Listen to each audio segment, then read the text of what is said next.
Pak Polisi himbau warga jangan mudik, sayangilah saudara dan keluarga. Mari kita semuanya jangan panik, agar bersabar dan di rumah saja. Ayo kita semuanya jangan piknik, beribadah dan bekerja di rumah saja. Bersabarlah sampai habis masa Covid, agar selamat dari corona.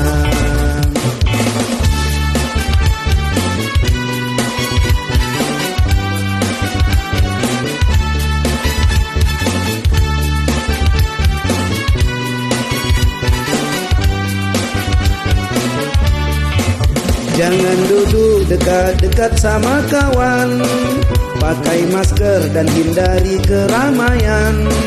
Dengan sabun dan seringlah cuci tangan, hidup bersih dan jaga stamina badan. Dari Wuhan namanya virus corona, jangan remeh dan kita perlu waspada. Virus ini tak terlihat dengan mata, virus corona cukup bahaya.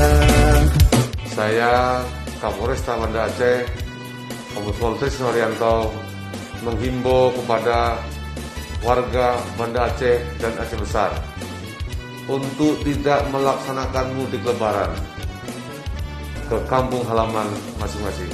Mari kita jaga bersama kesehatan diri, keluarga, dan orang lain di sekitar kita.